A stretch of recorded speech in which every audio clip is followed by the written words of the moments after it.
All right, in this video, we're going to be talking about verifying trig identities. So this goes into being able to take an equation and proving that it is true or not true. But before we get into it, let's analyze someone else's work. So in this warm-up problem, you have a boy named Teddy, and he has attempted to simplify the following trig expression. So we've been practicing simplifying trig expression, and so here's our trig expression. As you can see, it's sine plus cosine, and it's being raised to the second power. And he's already done the work for us, and he simplifies the answer down to 1. And we need to check if his math work is correct or if he made any mistakes. If so, we're going to need to correct him. All right, in this case here, starting out here, I noticed that this is being squared, and it looks like the second line, he has both sine and cosine squared. So it looks like he has distributed the exponent into both trig functions. But we have learned that you can't do that. Whenever you're squaring something and there's a plus sign between them or there's a minus sign between them, you can't just go ahead and distribute the exponent. Instead, you have to write it as 2 factors and then multiply it out. So what I mean by that is off to the side, I'm going to also complete this problem and make that correction. So if I have a square, then I have to write it out as 2 factors. So I have sine theta plus cosine theta times sine theta plus cosine theta. If I do this, then I get to make sure that all variables or all terms were multiplied. So in this case, sine times sine gives me that sine squared. So I do get sine squared, but sine times cosine gives me sine cosine. And so notice that they didn't have that piece, and I do when I FOIL it out. Cosine times sine gives me essentially the same thing, sine theta, cosine theta. They're just in a different order. Cosine times cosine is cosine squared. Now from here, I notice my middle terms are identical. So I can combine the coefficient in front. So the coefficient in front is 1. So if I add up 1 plus 1, I get 2. So I have 2 sine cosine. And I'm going to bring down the sine squared and the cosine squared. All right, so from here, I could leave my answer like this, but I start to notice I have a sine squared and a cosine squared. So when I add those two p's, I would get 1 because the Pythagorean Theorem says that sine squared plus cosine squared equals 1. So kind of like what Teddy did here, he added these two and got 1. So he was using the Pythagorean Theorem, only his first step was missing the foiling part. And so because I noticed I have a sine squared and a cosine squared, I can add them together to make 1. So I can replace them with 1. And I'm going to bring down my 2 sine theta cosine theta. And then from here, I can't really combine anymore. This sine and cosine don't combine, and 1 can't combine with anything. So this here would be my simplified result. So a little bit more stuff than just this answer here. So I wanted us to analyze someone else's work so that way we can refresh on what we learned last time and the proper way to simplify. Now, this time around, we're going to be learning on how to verify trig identities. So trig identities are basically you have 2 trig expressions that are equaling each other. So that provides you an identity that this can equal that. Or this can substitute for that, or that can substitute for this, because they are equal to each other. But here's the thing. We need to prove that these equations here are actually true. Like they actually, like both sides are actually equal to each other. This is just a statement. We don't know if it's actually true or not. So we have to verify that the identity is true. And so to do this, we need to prove that the equation is equivalent. And to do that, what I can do is usually what people will do is take the left-hand side of the equation and try to match it to the right-hand side. Now, it doesn't really matter which side you start, but generally most people like to start with the left-hand side and prove that it's the right-hand side. You can also try to prove that the right-hand side is equal to the left-hand side. That is definitely possible, but generally we usually start with the left-hand side. So LHS means left-hand side, and RHS means right-hand side. So we want the right hand and the left-hand side to match each other. So I'll kind of demonstrate this, but essentially the difference from this lesson versus the last lesson is that we actually have a stopping point on when we're done proving. Whereas last time we just kept simplifying until we just ran out of ideas to try to manipulate anymore. So this one here, what I'm going to do is take the left-hand side and try to make it look like the right-hand side. So if I'm looking at this here, I need the cosine and tangent to look like sine. That's when I know I'm done. So I have to prove using the fundamental trig identities to make it look like the right-hand side. So one of the things I can start with is that I notice I have a cosine and I have a tangent. Well, tangent has that quotient identity that we've learned. So the quotient identity says that tangent is equal to sine over cosine. Definitely use your trig identity handout. It is provided to you on Canvas. So feel free to use that handout if you need to see all those trig identities. All right, so when we are looking at this here, I can change the cosine or bring down the cosine and change the tangent to sine over cosine. And when I do this, I start to notice that, sorry, I didn't mean to write the theta, I meant to write an x. So when I do this, I start to notice that the cosines will cancel each other out because when I multiply, they're diagonal from each other. And so I really have sine on the top when I multiply and just a 1 on the bottom. So this ends up just being sine. And we can see that now both sides are actually equivalent. So I got the left-hand side to actually equal the right-hand side. And that's all we're trying to do. So again, I'm going to take the left-hand side. Plus, it's a little bit easier to work with the left-hand side in this case because there's more stuff here to manipulate, whereas 1 is hard to manipulate. So it's hard to prove the right-hand side is actually equal to all of this stuff. So I'm going to take the messier side here and try to manipulate. So I know that secant here is the reciprocal of cosine. So maybe I'll change everything in terms of cosine and sine. And then cotangent is, in terms of sine and cosine, it's cosine over sine. And sine, I'm just not going to change. I'm just going to keep it a sine. So basically, I took all three of these trig functions and wrote them in terms of sine and cosine. And I'm multiplying all of these. So if I wrote them as fraction, I start to notice that the diagonals cancel each other like the cosines. So does the sine. So when they cancel each other, remember, if everything cancels, you always leave behind a 1, right? So the top here is just going to be 1 times 1 times 1, and the bottom is going to be 1 times 1 times 1.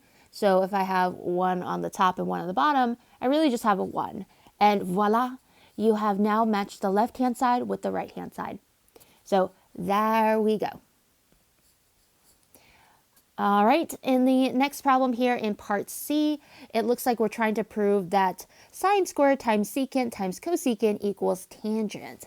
So the first thing I'm thinking like, okay, maybe I'm going to try to change them all in terms of sine and cosine. That's usually where I like to start off with. So I'll just bring down the sine squared. I'm not going to mess with that. But secant, I'm going to change it to its reciprocal, which is 1 over cosine. And cosecant is 1 over sine. And I'm multiplying these guys, so let's make them into fractions. So I put that 1 over 1. And when I do this, I notice that, the sine cancels out with this sine, so this ends up being a 1, and this ends up being just sine to the first power. So if I multiply the top, all I have is just sine to the first power, or just sine. And then the bottom, 1 times cosine times 1 is just cosine. And then when I look at this, I'm like, okay, I want to get this to look like tangent. And then I realize sine over cosine is tangent by the quotient rule. So I've already got this down. Sine over cosine is tangent. And now my left-hand side matches my right-hand side. So what I'm doing is using those skills that I've learned from simplifying and helping me try to prove that the left-hand side actually is equal to the right-hand side. All right, and this next problem here, we have tangent plus cotangent. So I'm thinking, okay, I'm adding these two things. I can't add them because they're not like terms. Maybe I should change them into terms of cosine and sine. Maybe that might help. So sine or tangent is sine over cosine. And cotangent is cosine over sine. Well, that didn't really help me too much because this side is cosecant and secant. So now I'm thinking, okay, if I want to add these two fractions, they don't have the same denominator, so I can't add them. But I could force them to have the same denominator if I multiplied this side by sine and this side by cosine. So if I multiply this side by sine, I have to multiply the top by cosine. So what I'm trying to do is make both common denominators be sine and cosine.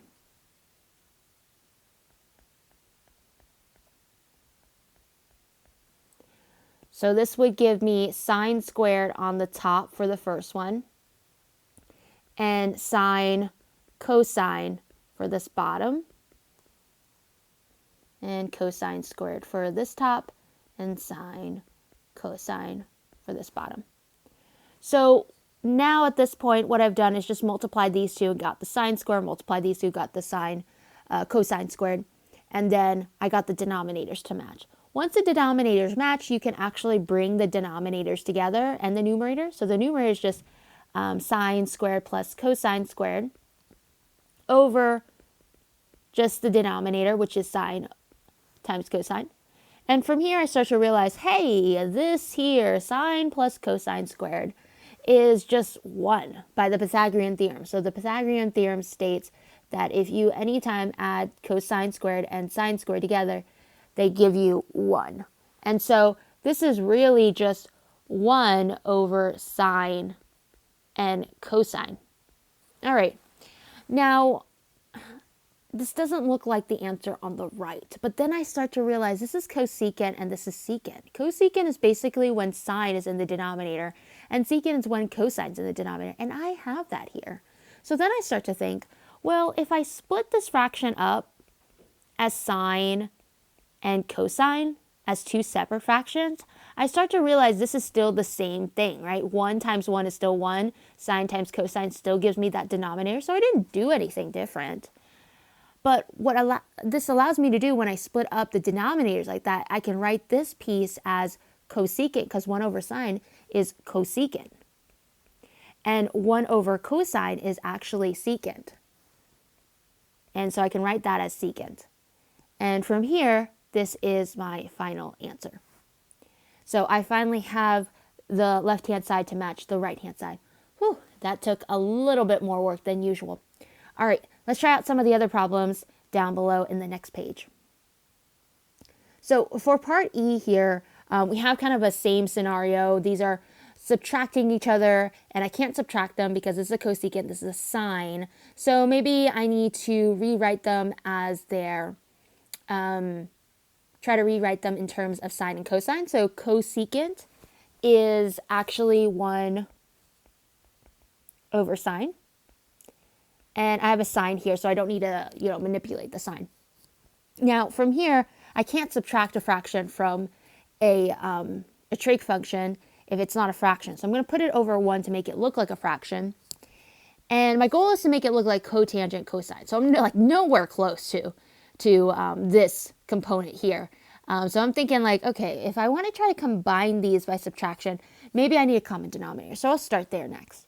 So this one's already a sine. I can make this look like a sine if I multiply by sine on the top and bottom. Maybe that'll get me somewhere. So then I'm basically announcing that I want the denominators to both be sine.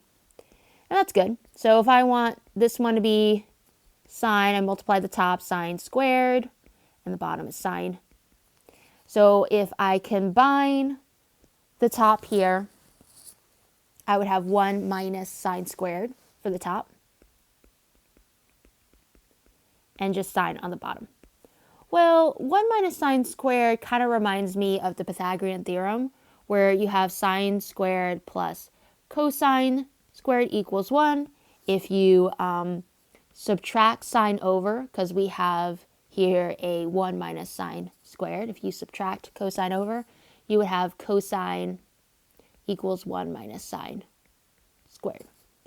So 1 minus sine squared is equivalent to cosine. So I can replace all of this with cosine.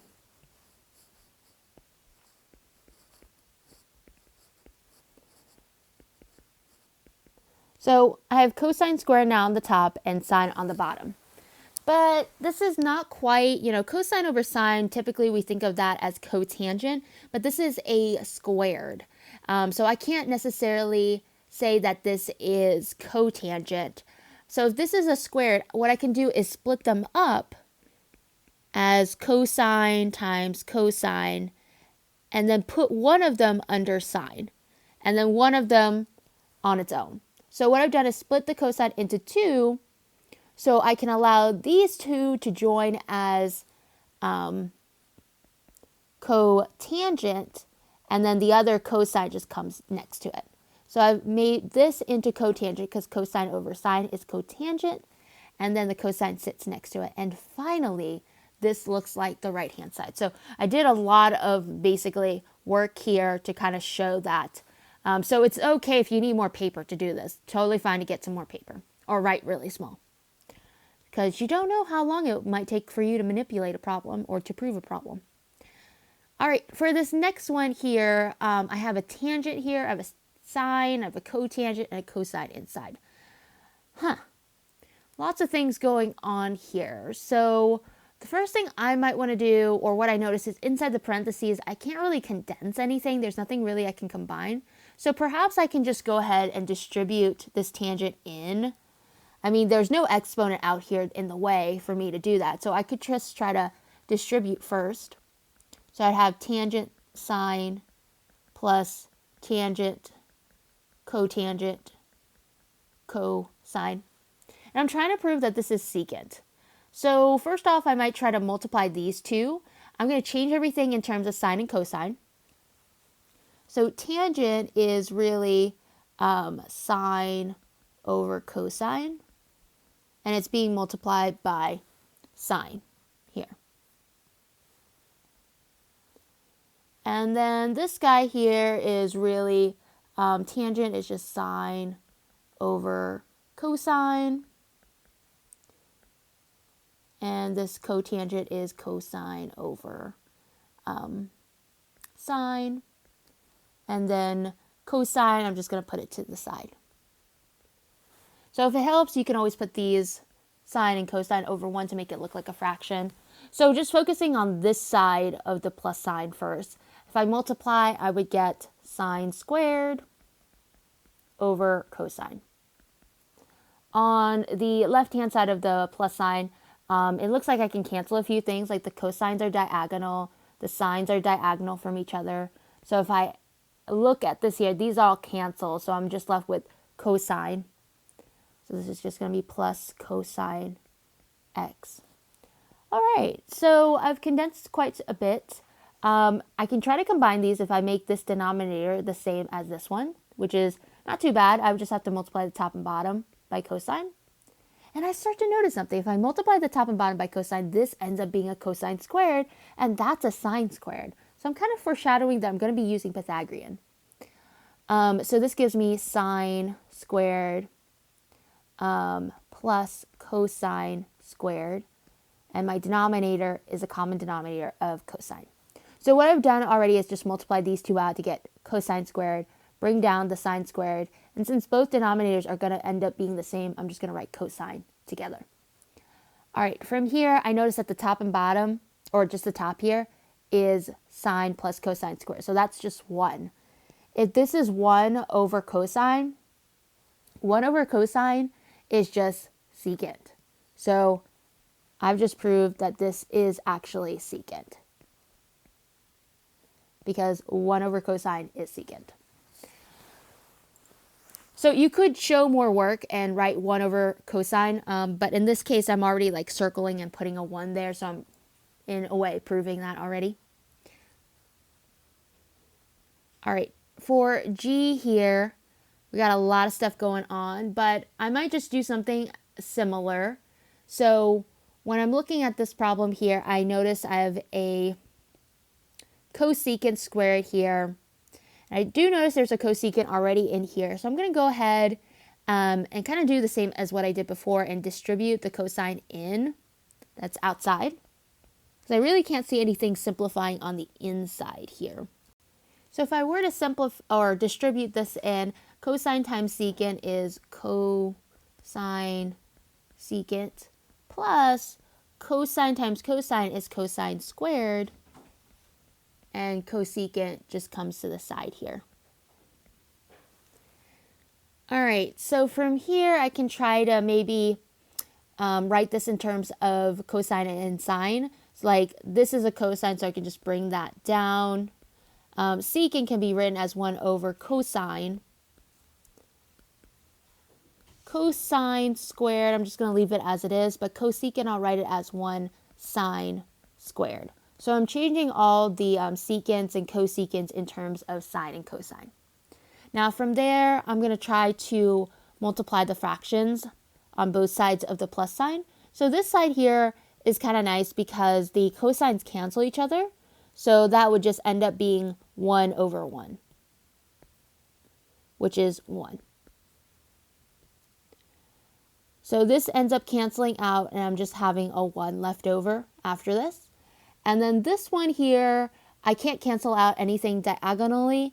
So that just really leaves me with the top being cosine squared and sine squared on the bottom.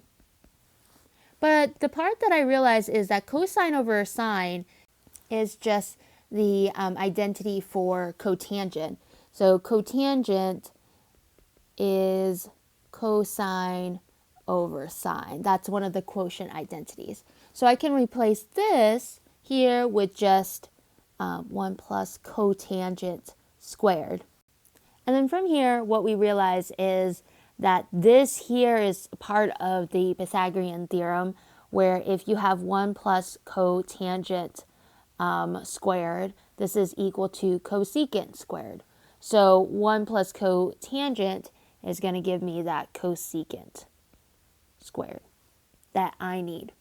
So I finally did prove it. All right, the last problem here, let's take a look. So for h here, it looks like we have 2 factors that we need to multiply, and we're trying to prove that it is cosine squared that we have. Now, like I've said in previous videos, is that anytime you have 2 factors and they look identical but they're opposite in signs, all you have to do is multiply the first term with the first term, so that's going to be 1, and the last term with the last term. So that's going to be negative sine squared theta. You don't need to be worrying about multiplying the 1 with the negative and the sine with the positive 1, because the middle term is going to cancel anytime they're the identical factors and opposite signs. If you don't believe me, you can FOIL this out, and then you'll see that the middle terms do cancel. So definitely, to reassure yourself, definitely FOIL it out. What am I doing?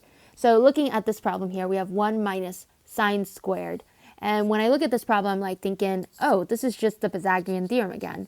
So the Pythagorean theorem says that anytime you have sine plus cosine, and it equals 1. Anytime you have sine plus cosine squared equals 1. So if I were to subtract over the sine, like the way I have here my equation, this means that my equation is going to be equivalent to cosine squared. So 1 minus sine squared is equal to cosine squared. So this actually has been proved. So now that my left-hand side looks like my right-hand side, I am done proving. All right, and that's it for this video. In the next video, we'll continue practicing some more of these problems that are a little bit more complicated. But that is it for this video.